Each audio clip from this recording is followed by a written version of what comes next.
Well, hello, beautiful people.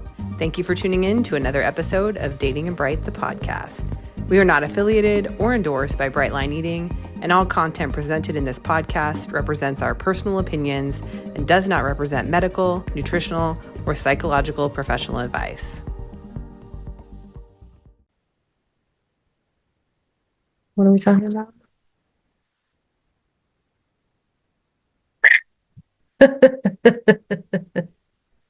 Don't choke on the decaf. I literally just The scale. I said it just so you would laugh. I'm like, I just told you what we're doing. I know. Okay, We're talking about the scale. we're talking about the scale. You ready? Okay. Well, hello, and welcome to another episode of Dating and Bright, episode 7. 7? Aren't we on 7? I guess we are. We're on 7, right? No, Because we had 2 hands last time, or was that I've lost. Bright Lines? No, I think that No, it was. No, it was. I think we're No, on we episode didn't. 7. We don't know what episode we're on, guys. Okay, I believe you. I'm pretty sure. Sure, we're on. I might have to come back and edit. Maybe. You'll see me awkwardly going, I'm pretty sure it's 7 too. yeah, because we did 3 and 3. Yeah, I think so. Yeah.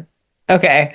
Anyway, now that we've decided what episode we're actually on, which doesn't really matter in the grand scheme of things, but we are going to talk about the scale and how we do that differently. The body scale. The body scale, yes. And we can talk about the food scale too. So just so everyone knows, in Brightline Eating, we weigh and measure our food. And so food scale is a necessity. I mean, it's one of the first things I bought when I joined the program is a food scale. But that's not what we're talking about today, because if But we do have a big difference in the food scale too. we do, We do, and it's happening right now. what is going on? Because we have 2 scales, obviously, and we have 2 of the good scales. You know. Oh, it's low battery. It's low I'm battery, like, what's and she's going like on? not changing the battery. And as soon as it says low on mine, I'm like, okay, we need new batteries. And I'm just like, leave it till it dies. Isn't that funny, guys? Like, That would have been a short podcast episode, though. Yeah.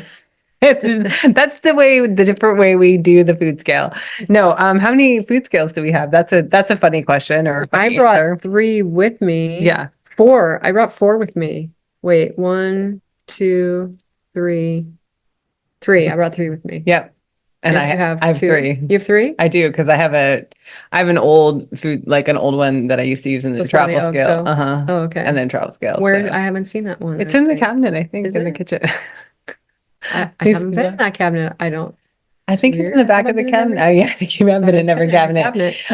Anyway, maybe I don't have it anymore. Maybe it went by the Maybe. wayside. I don't know. Anyway, it doesn't matter. It doesn't matter at all. Because we're talking about the body scale today. We are talking about the body scale. So when we say the body scale, we mean the scale in your bathroom. The bathroom scale is what you measure your weight. And I loved Lynn when Lynn said, "Oh, we're talking about the gravitational pull on your body." Like, because I was on a coaching or a accountability call and I was talking about my weight, and she's like, "Yeah, the gravitational pull on your body has changed. Like, that's what it is. Like, it's the gravitational pull on your body, right?" Yeah. So I think we can talk. About how I've done a lot of talking so far. So we can talk about like how we dealt with weighing ourselves pre-BLE. So do you want to talk about that? Like what you did, how you used the body scale before you just start? Sure. What number? That's a very short story. I did not use the body scale. I didn't have a body scale. And I You had to didn't buy use- one? I bought one. I did not know that information. Yeah, and it's funny because the only way I knew like my lowest weight as an adult that I can remember, like I mean, I guess I could go back and check with my doctors, but I had different doctors and HMOs in California. Yeah. It was like I don't know who my whatever. But the lowest I can remember being as an adult was 203, and that's because I was doing losing, Long Beach Losers. It Yeah. was like Biggest Loser competition, but it was more collaborative than competitive. And you had to weigh in every week, and it was you put $5 in every week, and if you lost weight you didn't have to pay anymore, but if you gained weight you had to put $1 in for every pound you gained, and whoever lost the most percentage Oh, of that weight must have won been the a pool. real motivator for you. It was a real motivator for me because I didn't want to pay the $5 a week. So yeah, and I did lose weight, and I lost, and the lowest I can remember being was 203.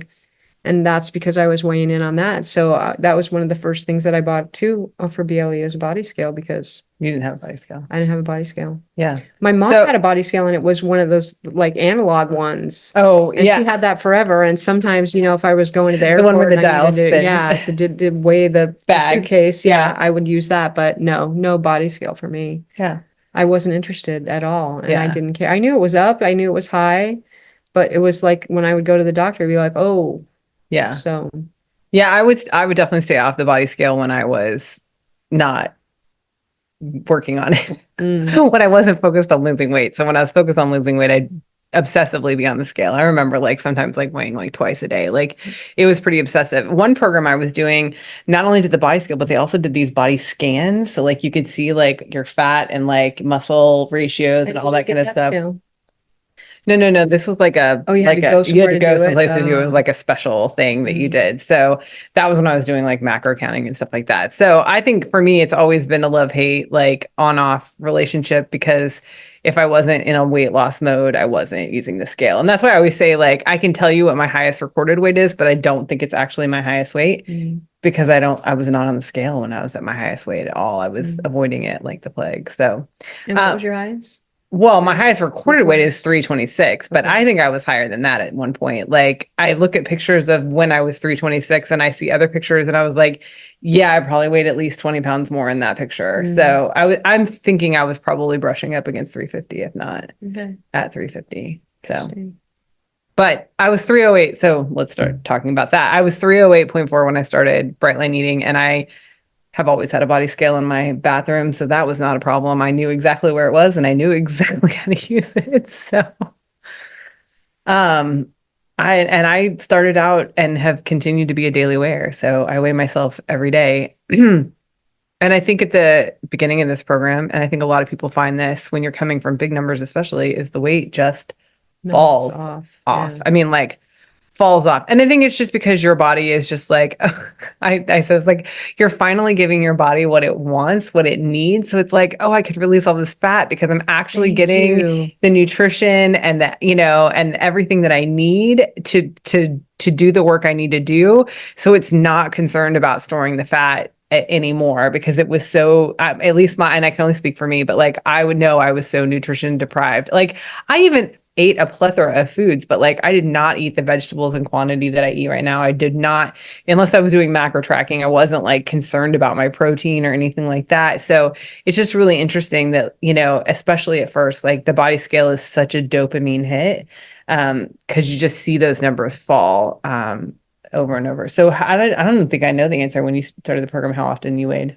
Yeah, I weighed weekly, religiously. And if I skipped a day because I was at the time spending spending nights at my parents' house. My dad had dementia and I was helping out with him and I would spend the night there and I wouldn't weigh anywhere else because my mom was very close to sea level and I was a little bit higher. Like that made a difference. But like, no, my scale on my floor in this position in my bathroom. Oh, I'm the same way though, even though I'm a daily wearer, like I won't weigh off my scale. And so and the conditions have to be the same. Like if I've taken a sip of coffee, I won't get on the scale. Oh yeah. No. Yeah. No. Like no clothes, nothing. Well, that's funny because naked to me was underwear and socks and I would weigh in underwear and socks and that was as naked as I got. And but yeah, weekly weigher. So if I missed a day and like I think when I first started I was weighing on Wednesdays and it was every Wednesday and then I skipped a day and it was Thursday, so then I went Thursdays and then I went away and I was Saturdays and then it was Saturdays, but it was once a week and the scale was there every other day. I just didn't.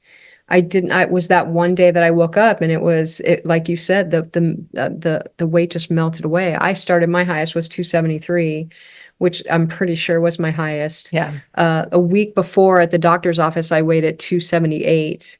And then a week later, I started BLE and I weighed at 273. And I'm like, there's no way I lost 5 pounds because I was binging the foods that were in my house that I knew I wasn't going to eat anymore. Well, let's also say how tall we are because I think that's important when people do comparisons about what they weigh. So you are, I'm 5'5" and I'm 5'7". So just so everybody knows, like there is a height difference between us.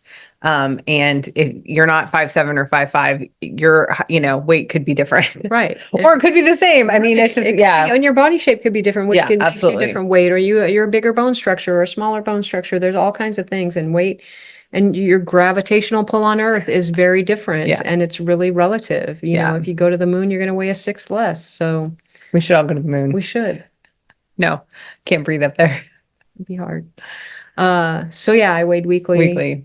And then continued to weigh weekly until I hit maintenance, and my maintenance guide weaned me off the scale completely, and I was more than a year, Yeah.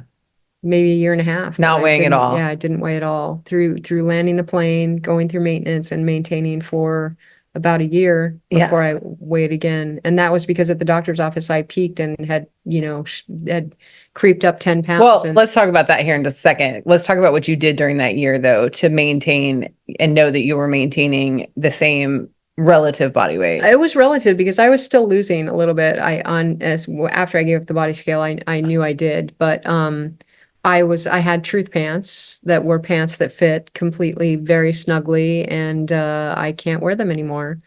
So that's how I knew I gained some weight. But I was also cueing into my body cues. I was body journaling. I was journaling about my body very religiously. When we 9 talked about times this a last day. time. Did we? I think talk we about did. I that? think we did talk about that on a previous podcast. Okay. But no, I mean, you can talk about it again. Yeah. I'm just saying. No, I was learning to listen to my body cues, and because that was very important to me. I was not going to white knuckle hunger at all. I'm not going to go through life hungry, and I think that's something that we agree on, that I'm not going to. I need to be comfortable in my body and trust that I'm giving my body enough food to function normally and happily. And so that was very important to me. And as a person who never listened to my body cues before, I was never hungry because I never stopped eating, and I might have been full, but I never listened to that, and I just kept eating through it. And so Yeah. to be able to trust my body cues and listen to them was very important to me. And it was a long journey because I didn't, I ignored that for so long that I forgot how to hear that. So that was a big journey for me. Yeah.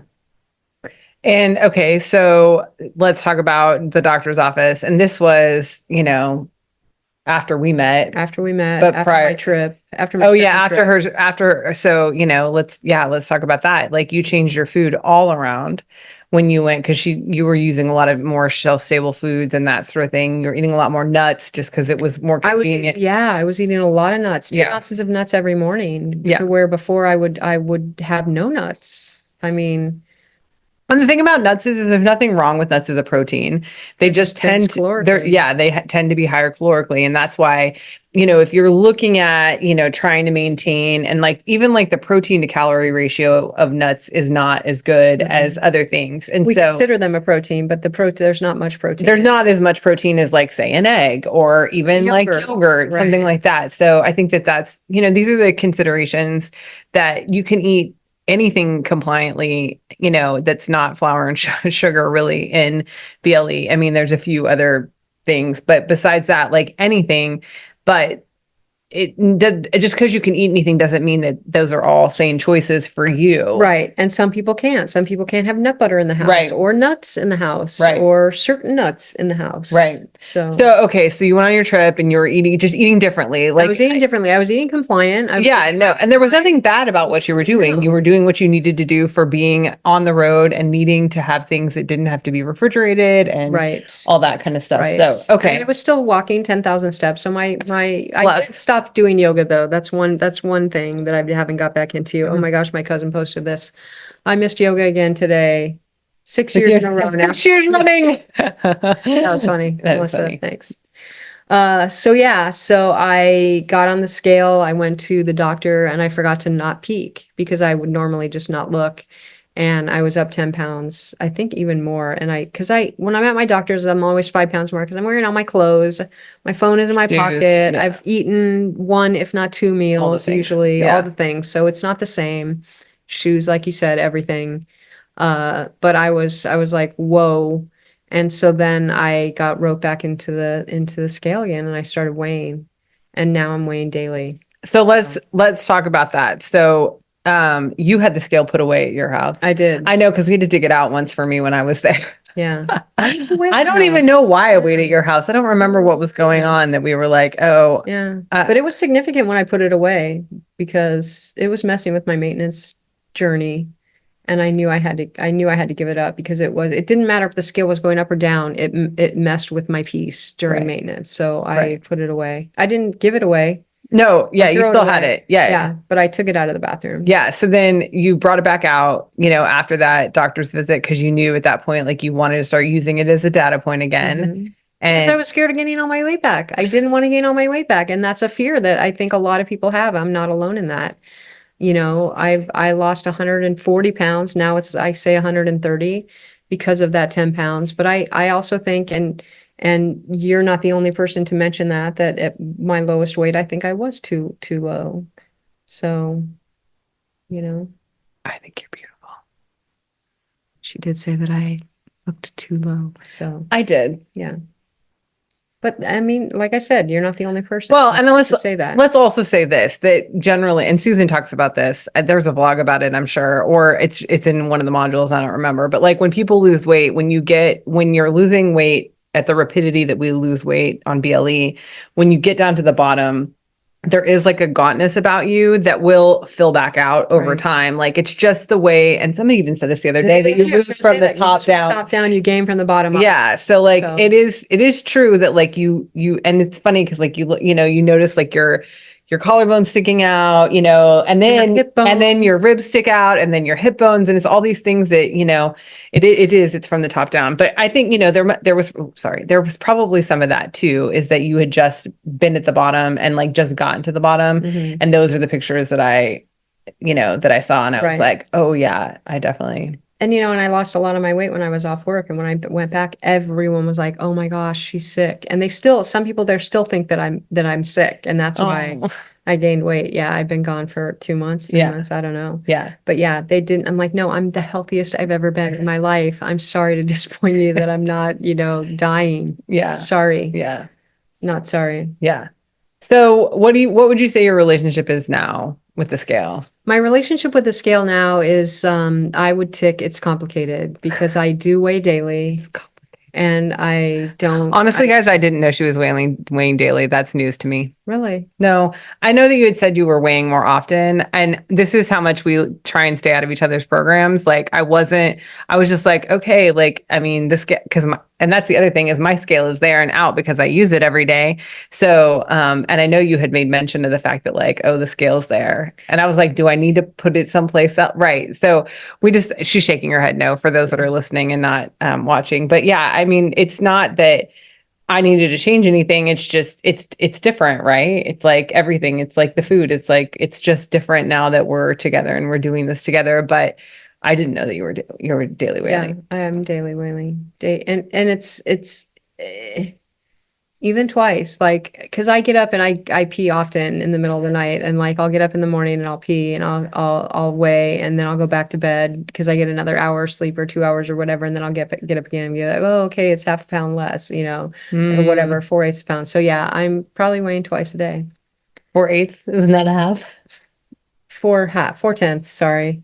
I mean 4/8. I'm like 4/8. Well, it'd be She's a 4/8, no. mathematician, guys. Let me tell you. Yeah, lapsing mathematician. Stop. So yeah. So I don't want to weigh that often. I don't. And you don't need to remove your scale because I weighed weekly for the longest time and my scale was there the entire time and I only weighed that once a week. So I'm not sure why I'm obsessing about it because like I said, it's messing with my peace. And I think the biggest fear is that I don't want to gain all my weight back. So I'm using it as a like, okay, it's not, uncontrollably rising and Right. it's a little high, but it's staying there. And I think I'm at a healthy weight and I think I look healthy and, some of my medium shirts are too big or too small, but that's okay. And I'm liking looser things, but I've always liked looser clothes. You can't see my face if you're listening, but like, yeah, medium being too tight to her means it's not baggy. Yeah, there's no give. There's nothing. She can wear smalls, guys. She could wear smalls if she wanted to. She just doesn't want the clothes that fit that snugly. Yeah, that's smalls are too Okay. tight. Okay. They're too tight. Okay. So, Anyway, yeah, that's not the scale, but it is scale related. yes. So so do you have any thoughts about what's next in the world of scale for you? I I I want to say that I'll wean off of it and go to a weekly and then maybe monthly and then give it up entirely, but it's not happening yet. Yeah. So, and I still see me getting up tomorrow and weighing. Mm, So, yeah. Well, I have remained a daily wearer and I've actually been thinking about giving up the scale lately. Interestingly enough, that's where my journey is going. And it why have was you thought about because, giving up your scale? well, I think that a lot of it was when what the comment that Joanne made. We had a meetup here of people in the area. The group is called the Northwest Brightest, and one of the women that were here made the comment of like, if why would I keep weighing myself if I'm not going to change anything because of the number on the scale? And I think that, you know, when Patty was talking about like her body cues and that sort of thing, it's like I feel the same way. I'm not willing to live in hunger. I'm not willing to white knuckle this to be a few pounds lighter. And so for me, it's like if this is the weight, if this is the weight I'm at the amount of food that I'm eating now because I'm not hungry, I'm satiated, I don't feel overfull, I feel like I have enough food to maintain the level of activity that I want to do. Which All is those very things important to you. is very important to me because I don't want to have to stop doing active things to because if I want to weigh a few pounds less like that. I mean, I guess like that to me is what the math is like I would have to stop being active to eat less, to weigh less. And to me, that seems like insanity. Like, I'm like, why would I choose to do that when I love being active? So, you know, and a lot of people have talked about muscle versus fat and that muscle weighs more than fat. And that might be the reason why my weight, because my weight is up a little bit over what my goal range has been. But again, it's like if I'm not willing to change my food, which I haven't been to this point, it's like why keep weighing myself? So I think that's what I'm rolling around in my head. Again, the data point, the having the daily data point for me is like it's graphable. And one of the things I actually was talking about this today on the support group meeting is that I've seen this rise and fall of like it's been like a 10-pound weight gain and loss over the last 2 months around my ovulation. And so it's like, okay, and I feel like I'm retaining water. My ring, you know, is getting tight. Like, you know, my ankles, you know, my jeans are maybe a little snugger around my waist, but then it will recede and it has receded and it's happened twice now. So it's like, I think that's the other benefit. And I'm not advocating for daily weighing because I know for some people like the scale just makes them wonky and they can't do it. And I'm 100% understand that. And like, I'm almost in the place where I'm like, maybe I could go there too and just get away from it together.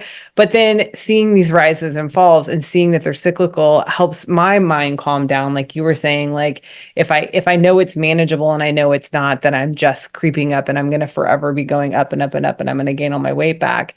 I think the other thing is the thing that we need to say is that both of us maintain our brightness. Like we haven't broken bright lines. We, other than maybe changing food to other compliant food, you know, changing the way we eat. Like I know you've changed the way you eat when you came here. You know, I've changed a couple things about the way I eat in general. And just, you know, I think that other than that, like we have maintained being bright and staying in compliance. And so the rational mind thought is that it's not like we can't gain all our weight back eating this way. Right. But unfortunately, we don't always have that rational mind of thought. So, Right. yeah. Because our minds play tricks. Yeah. And body dysmorphia is real. And Yeah. Yeah. All we're looking for is peace around food, seriously. Right. And I think that that's the bottom line of the food addiction and why I wanted to talk about the scale. Because there's peace around the scale too, and that's what I want too. And if I can't get peace around the scale, then I'm going to give up the scale. Right. Right. But I think the problem is the scale affects your food too. Like that's the reality is that it can affect your food. It doesn't have to, but it can affect your food. And so underlying everything is like to maintain this piece of, you know, being a food addict, living in recovery, you know, and not feeling like we have this food chatter or this scale chatter in our heads all the time, worrying about our weight, worrying about gaining our weight, worrying about what we're eating. It's like, what do we need to do to live a healthy life? And I think that you've kind of lived all the lives as far as like not using the scale, using it periodically, and then using it daily. Right. Whereas I've just always been a daily wearer, but I'm seriously contemplating in this place as to why I'm still using it. Like, why am I still using it? Because I'm not going to change anything, and I'm perfectly happy with where I'm at currently. So, Yeah. anything else to talk about? I think the thing that we really didn't touch on that some people use instead of the scale or body cues or any of that, or truth pants, so to speak, is measurements. Measurements. Yeah. And that's, I mean, actually, I was harkening back to that when I was doing those body scans. And again, this is something, I mean, people like, I know that there are these things out there because I used to go to a gym that had one, but it's like, not only did it give you it gave you like a view of like your fat and muscle percentages and but it gave you measurements, like all your measurements. Oh, wow. And so, you could know like how you were losing and where you were losing from and that sort of thing. And I know a lot of people do, waist and thighs and arms and chest and hips. The only thing I measured when I started was my waist because there's a dent there, and I'm like, okay, I can comfortably measure there every time and know that I'm it's the like same not up or place. down or whatever, Yeah. and it's the same place. And Yeah. that was the only measurement that I took. Yeah. So I mean, measurements are another really good thing, especially I think when people talk about like scale stall, like, when they're not seeing the numbers move. And if you don't have good truth pants, because truth pants can't be stretchy pants. Like that's the reality is like, if their pants are stretchy, it's not going to work because they're going to feel like they fit no matter what. And Yeah, to a point, but well, I mean, to a point, right. But I'm just saying like stretchy pants can't be your truth pants. But if you don't have truth pants or that's not the way you want to do it, taking a waist measurement. I think honestly, like when I went on that coaching call, that accountability call, when I talked about my weight last month, one of the things we did, I think we pulled out the tape measure and I measured you my asked me, weight. you're like, do you have a tape measure? I'm like, I do. Yeah. I do have a tape measure. Yeah. And I measure my waist just because it's like, oh, it's a decent data point to have. And if you think about them like data points, and I try not to obsess over it, but I'm not always the best at it. So. Well, we will continue to discuss and contemplate our scale use. Yeah. And it's just a good conversation. I think people, in the BLE world struggle with the scale. So being on it, being off it, whatever. So it's us too. It's everybody. Yes. No one is alone. No one has a unique problem, honestly. No unicorns. No. Sorry. Okay. I think we're good. I think that's our episode, guys. That's our episode, and I'm sure it's 7. She's sure it's episode 7. I'm like, sure it's 7. It's not 7 o'clock. Episode 7. Yes. Okay. Right. Thanks, guys. We'll Thanks see for you tuning next in. time. Have a beautiful day. Bye-bye. It is 7. Yes, I know it's 7. Okay. Are we sure? Well, we did 3 and 3, so it has to be 7. 7, right? Yes, it has Why to are be. we so close to our financial bright lines number? That's messing with us. Because today's day 7 too. Day 7. Wow. And that's the show. Thank you for tuning in. If you would like to contact us, you can email us at pattyandmegan@gmail.com or hit us up on any of our socials. Have a beautiful, bright day.